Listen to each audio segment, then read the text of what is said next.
Okay, so I just got trained in this new modality called the values-based integration process.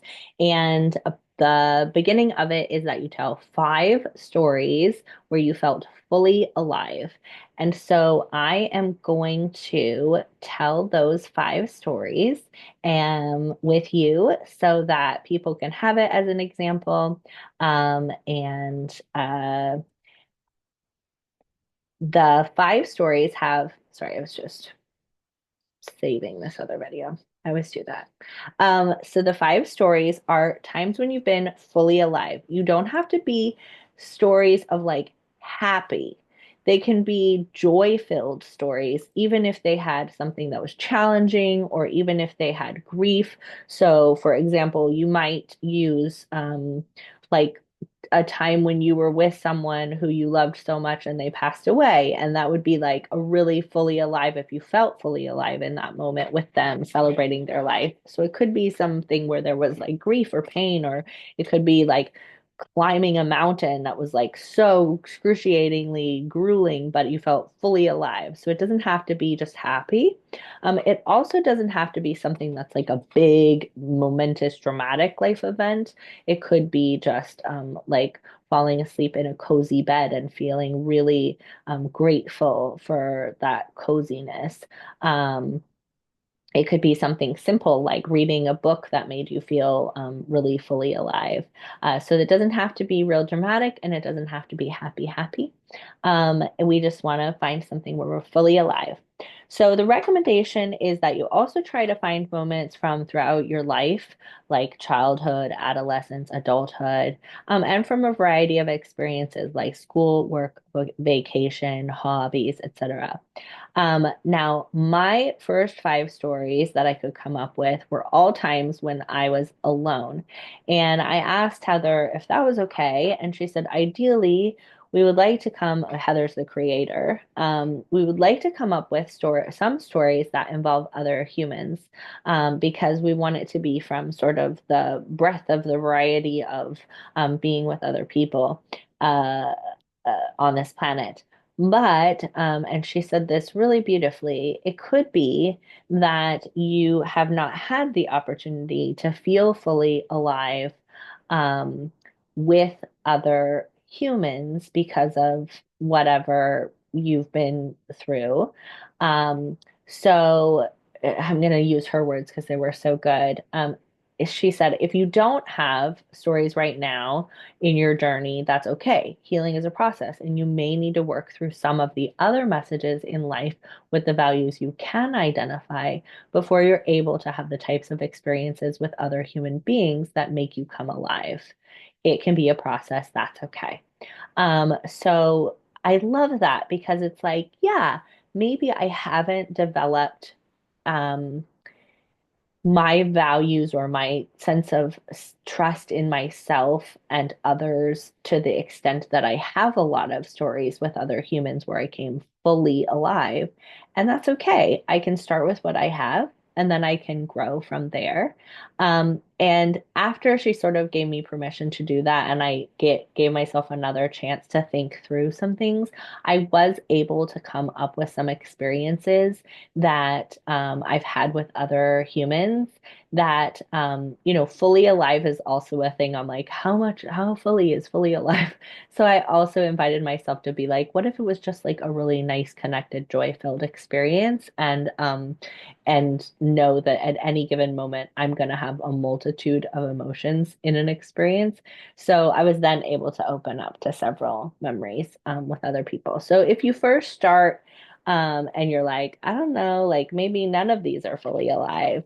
Start with something that felt like it was, you'd be willing to continue doing it, or you feel like it was something that you look forward to if you were going to be given the opportunity to do it again.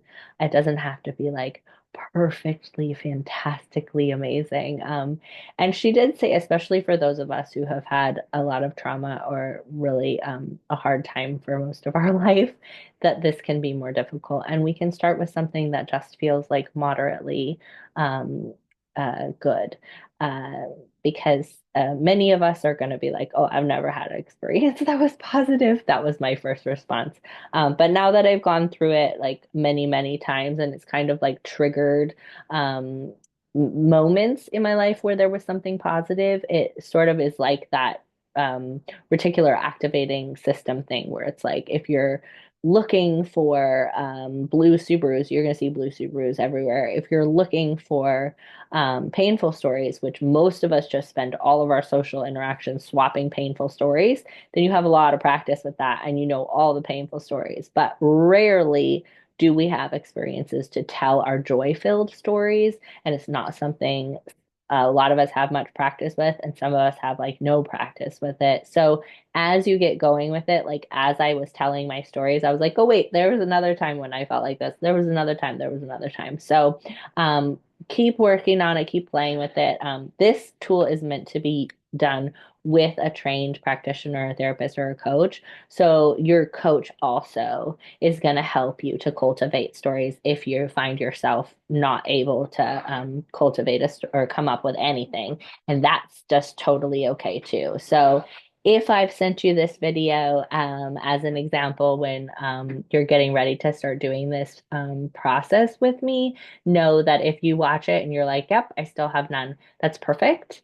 Just come to the session and we'll come up with them together. We'll explore together. It's like a treasure hunt for joy, which I think is really, really fun. I have a couple people who I've talked to about that we can feel like, I don't know what joy is. I don't know what love is. I've never felt it. And I like to think of myself as like an explorer or anthropologist going out, a researcher going out and looking for joy or love wherever I can find it. So like, oh, maybe that might be love, or like, oh, maybe that might be joy. So you can do that too and start to notice all the moments where you might be connecting with joy, even though it didn't come to mind when you first thought of it. Okay, so my first story. Okay, this is my childhood one. And this is about listening to this radio program called Adventures in Odyssey. So, as I've mentioned before, I grew up in conservative, evangelical, fundamentalist Christianity. And part of that was that our media was really, we were only able to connect with Christian media, Christian radio, Christian books, Christian music.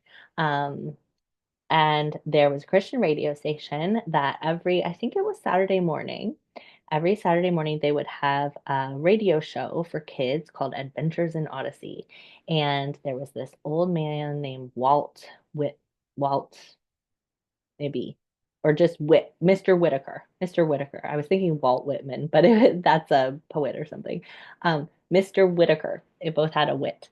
Mr. Whitaker had this like ice cream shop, and in it he had a time travel machine, and they would go on the into the time travel machine, and they would a little bit reminiscent of the Magic Treehouse books, if your kids ever read those.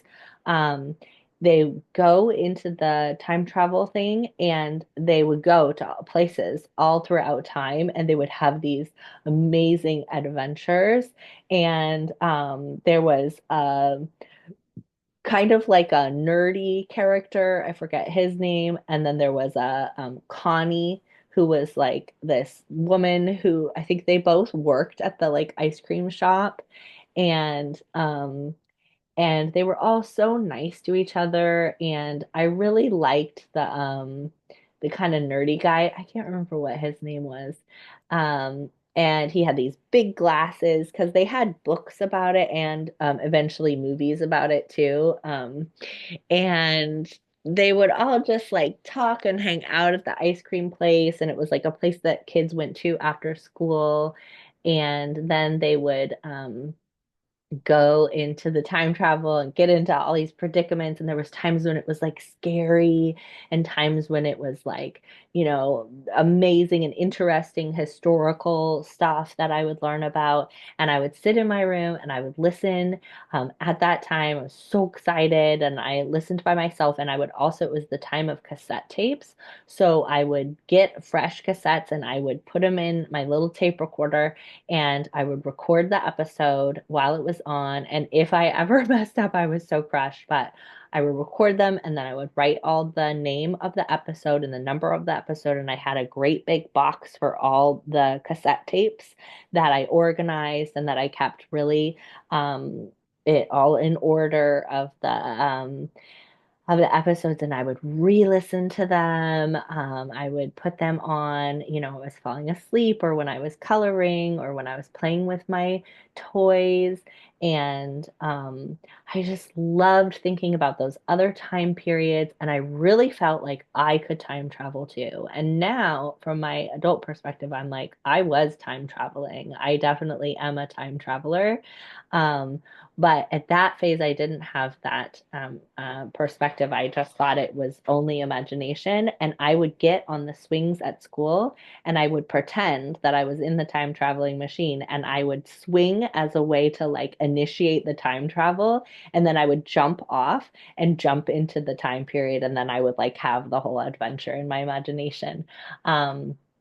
So I just loved that show. I loved re-listening to it. I felt very connected to those characters. Eugene.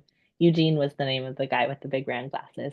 Eugene and Connie and Mr. Whitaker were so important to me, and I just loved spending time with them and learning about the different historical time periods that they were in, and the excitement and the scary parts and the sweet parts and being able to just be on those adventures with them while I was safe in my own house listening on my tape recorder was just the perfect amount of adventure for me. So that's my first story. Okay, that's fun telling that. All right, so my next story is the experience of knowing my friend Allie from high school. So we got to know each other through softball.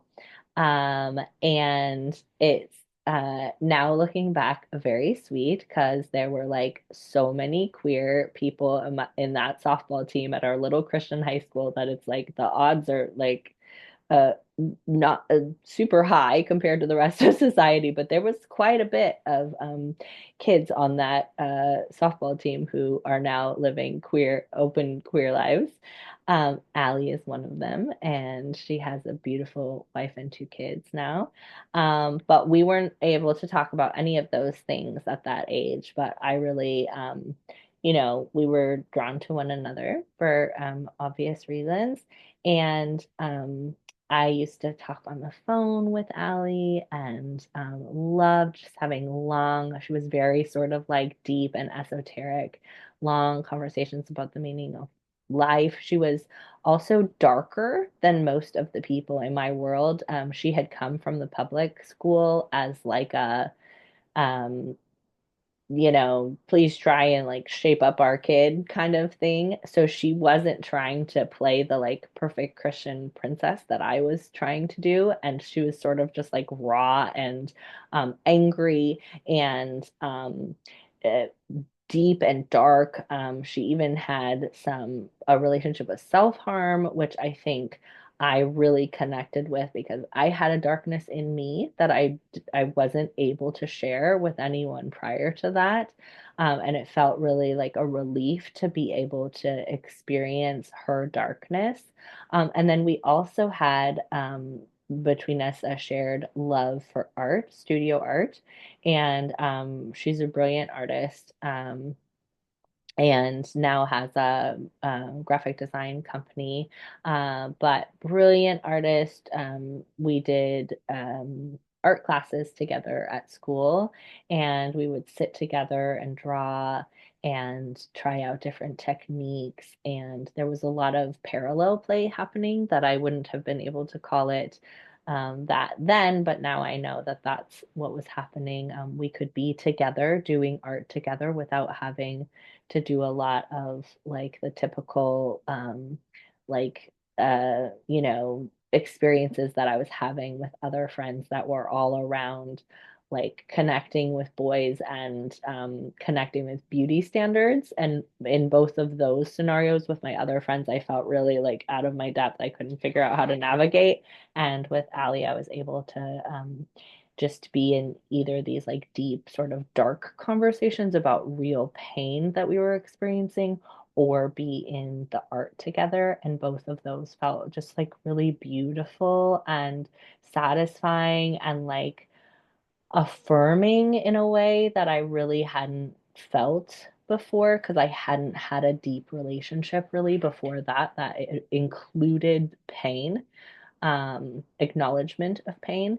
And obviously there was also a part of me that was terrified in relationship with her because there were people who ended up noticing how close we were and being like, "Are you guys dating?" And then it was like so painful, and I shut it down because I didn't want anyone to know that I was queer. But I really loved her and really loved the depth that we had together and the way that we could acknowledge our darkness together and the way that we could explore art and silence, and beauty and depth together. So that's my second story. So nice to tell these stories. Okay, next story. I'm doing these kind of in chronological age order. Okay, I told this one and I told this one. Okay, so next one is, which one of these came first? I don't think it probably matters. This one did. Okay, next story is one of my absolute, I have told this story before. One of the top experiences of my life, which was going to Casablanca, Morocco. So I had again was still in this very conservative Christian evangelical group and life community. And there I was involved with something called Campus Crusade for Christ. And in the Crusades model is to take people on short-term mission trips, sort of like throughout their college career, and then long-term ones called stint after they graduate, which is like a year-long missions trip. Similar in some ways to a Mormon mission. But it doesn't involve the language study, which is something I always thought was phenomenal. Um, I was a linguistics major in college, so I'll touch on that in a minute.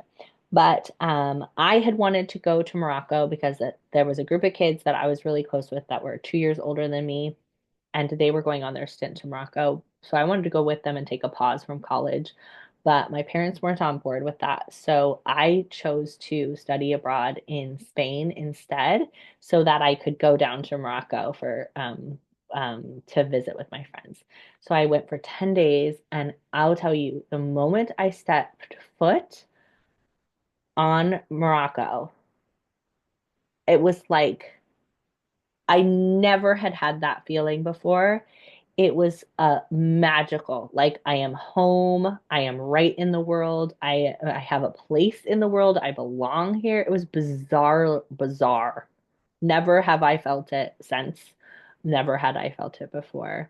I haven't been back to Africa or to Morocco, and I am really curious if I were to ever go back, if it would have the same experience. But it was such a like, I am home, I belong, I am right on the planet. It was phenomenal. And I just, every second of it was fantastic. I ended up connecting with a family that my friends had been evangelizing.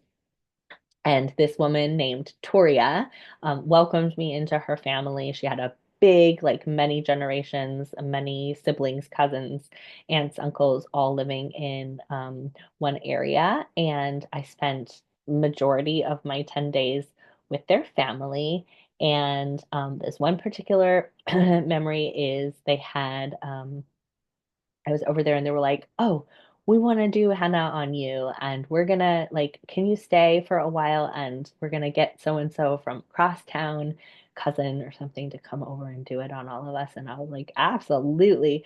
So we were all in this beautiful room with all of the intricate geometric Moroccan tiles, blues, all on the walls, and this incredible round table. It gives me chills talking about it. Mm, incredible round table with like cushioned bench seats around it so everyone could sit together. It's just a room full of women in their long robe-like, very decorated, beaded clothing.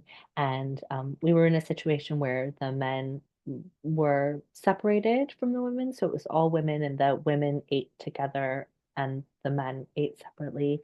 And so we had all this beautiful food spread out in front of us. And um, everyone, like I said, was in their like beautiful clothing and the warmth. Like everyone was just like physically very warm, lots of hugs, lots of like draping over each other's bodies and holding each other's hands and doing the beautiful, intricate henna, um, all like the designs.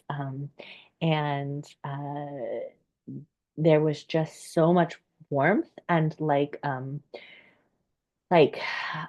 the women in her family were very like none of them were like skinny or sharp or harsh. There was like softness and warmth and um a real feeling of abundance. There was like stacks of these beautiful round breads that are like they were like stacked up high, and there was baskets full of fruit and tagines, which are these like little stew pots full of delicious, fragrant, um, spiced, warm, just such warmth, such uh uh the word I'm looking for is like it's like plump, like fullness, like softness and uh yeah, fullness and just this love through the time spent. There was a slowness, no one was in a rush. I don't remember like it being loud or soft. I remember it just like volume noise. There were so many people in the room, but I didn't experience it as overwhelming. So I think there was probably like a peacefulness. There was little kids, teenagers, older women, and they were bringing things to me, pouring me the most delicious a minty, sugary tea that like little teapots that they jammed full of fresh mint leaves and chunks of cubed sugar.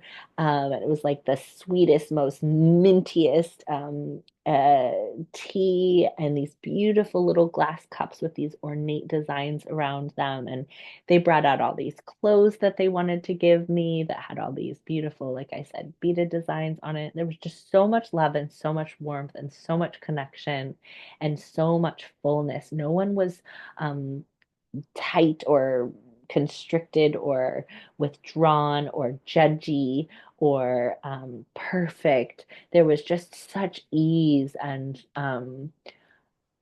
yeah, it was really loving and full and plump and savory and I had never experienced anything like it. I don't think I ever have since either. Just such um, juicy connectivity without judgment or harshness, or there's no coldness. There's so much warmth. Ah, I miss them. I sobbed when I had to leave Morocco. It's just one of the best experiences of my life. Okay, we did that one. One, two, three. I'm doing great. Two more. I've got so many more options. Let's see. So I am gonna do this one and this one. So the next one is um again one of the highlights of my life was when I got recruited into the US Army uh, during my senior year of college because I was a linguistics major. I was studying Arabic. We had to choose two languages from different language families to study, and I did Spanish and Arabic. Again, the Morocco thing.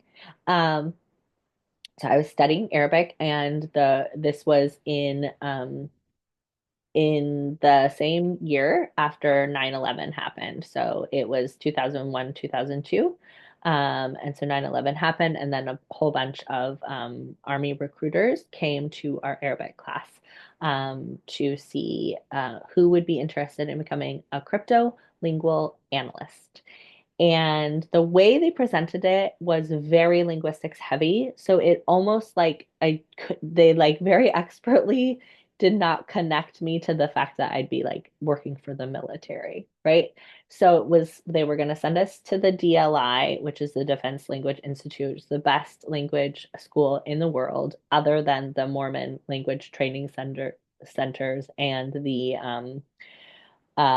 Summer Linguistics Institute, which is the SLI, which is where a lot of Bible translators come out of. So I had gotten into linguistics because as a child, I was just mesmerized by the folks who went out into the world and translated the Bible and got like learned other languages and translated it. I thought that was like so fantastic.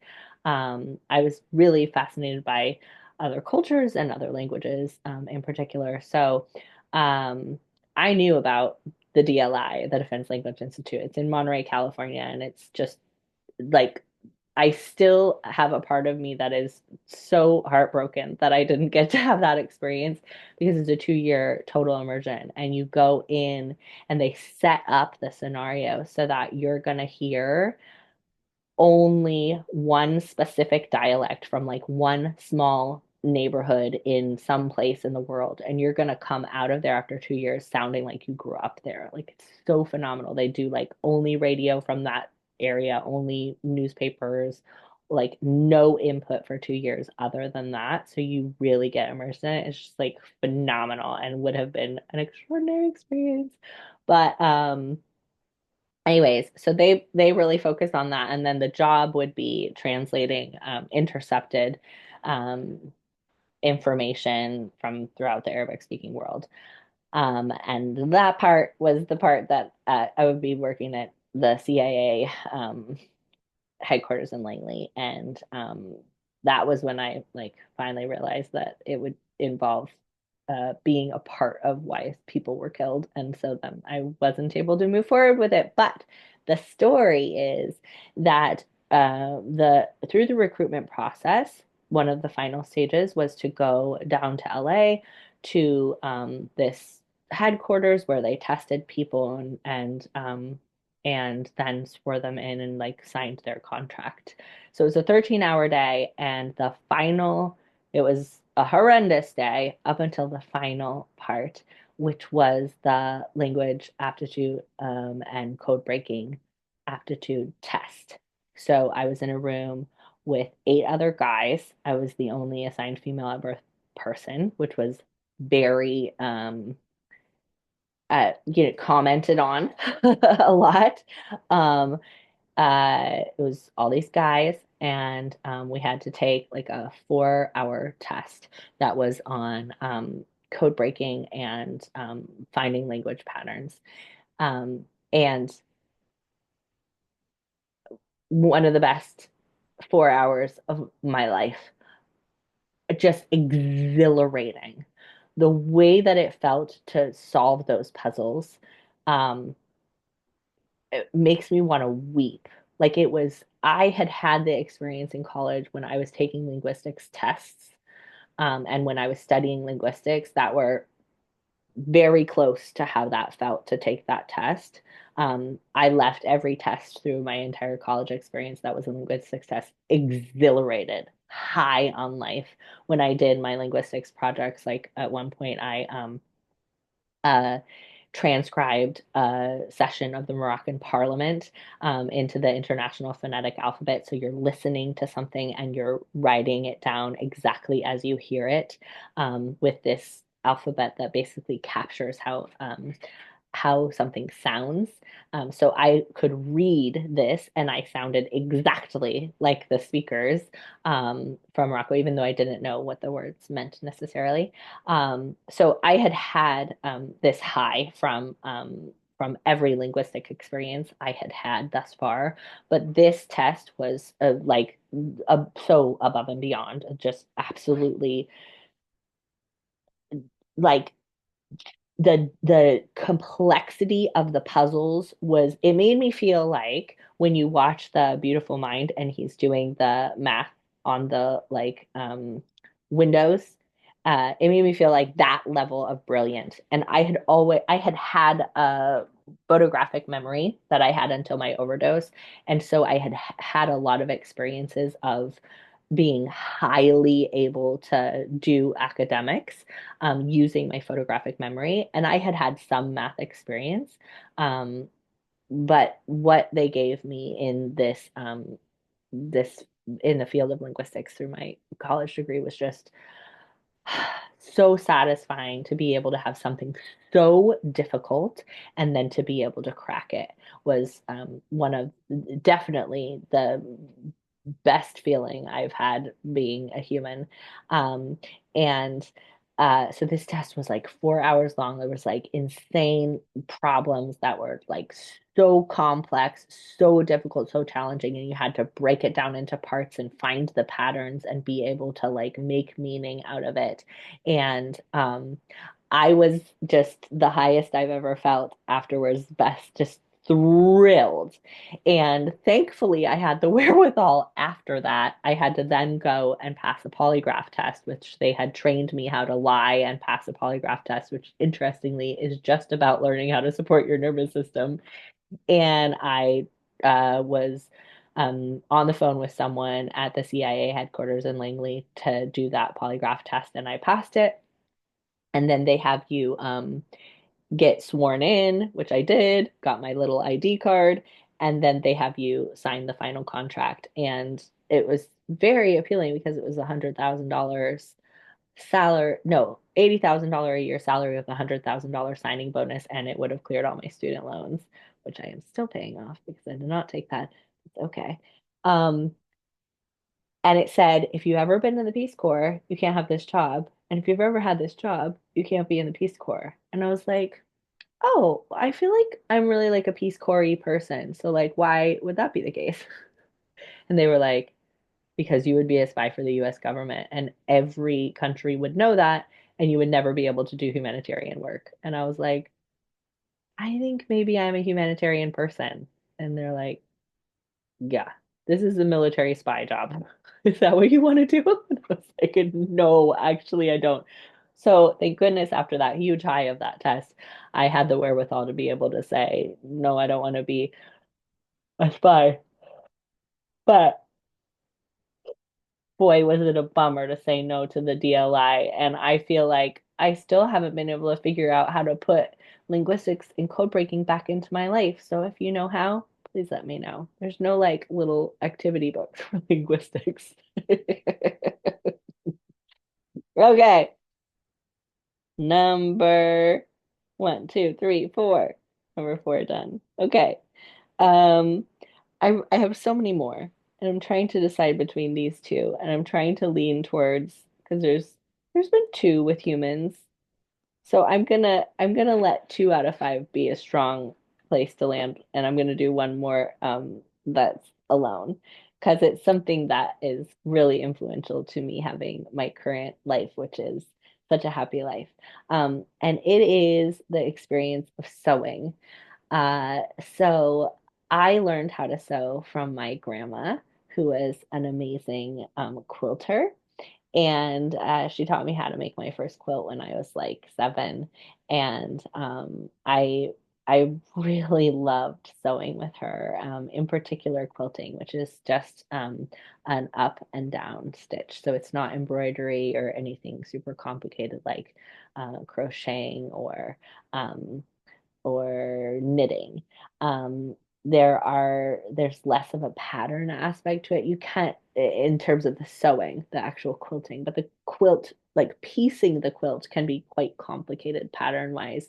Um, that part's not so fun to me. But the actual sewing or quilting of the quilt is was very satisfying to me from that early age. Made me feel connected to her. Also made me feel connected to like pioneer days, which I was obsessed with as a young child and longed to be in the like covered wagon pioneer days. I have deep ancestry in that tradition, and the Christian and Mormon um, uh, groups are very like um, really celebrate the pioneer lifestyle. And so that was very like heavy in that culture. And so I like, had like old fashioned boots and pantaloons and like a prairie dress and a bonnet that I wore like regularly, even up until sixth grade, because I just loved it. And I had, my sewing kit, and I had, old fashioned recipes that I loved to make. And so sewing was a big part of that identity of connecting with this sort of like prairie culture values. Um, and with my grandma. And so I have just dozens of sewing memories of being alone and just happily sewing. I remember when my grandma gave me a piece of fabric with a piece of batting and then another piece of fabric, which is how a quilt is set up, and let me just sort of sew and make designs. And that was just like so satisfying to make like curly cues and all sorts of designs. It was like a dusty rose color, which is very prominent in the prairie world. This actually is um, a really amazing story. This quilt pattern, which is like it's not actually pieced, it's just a piece of fabric that looks like a quilt, is the fabric that my grandma started making a quilt out of for me right before, like the year before she died, and she didn't finish it. And I ended up letting go of that at some point because I had wanted to finish that quilt for so long, but I had brought a lot of perfectionism to it and was so scared to mess it up. And so I hadn't finished it. And then I went through a big, like, letting go of everything and let go of it, and then felt really guilty for letting go of it. And then I had a beautiful story of just a few years ago when I started reconnecting with sewing, and giving myself permission to connect with it in a very imperfect way, um, in that I came across something called slow stitching, which is a practice around just very basic sewing. That is done as a mindful process to support like creativity and mindfulness, instead of focusing on a product. And so people do like just use little scraps of fabric and just sew them, just for the sake of sewing, because it is really supportive to the nervous system and is a sweet and beautiful way to connect with creativity without a lot of pressure. So I came across this uh, slow stitching, and I reconnected with sewing, and was at a place looking for scrap material, and this very fabric, which is, she was working on this in 1989 when she passed away, and I found this very fabric in 2024.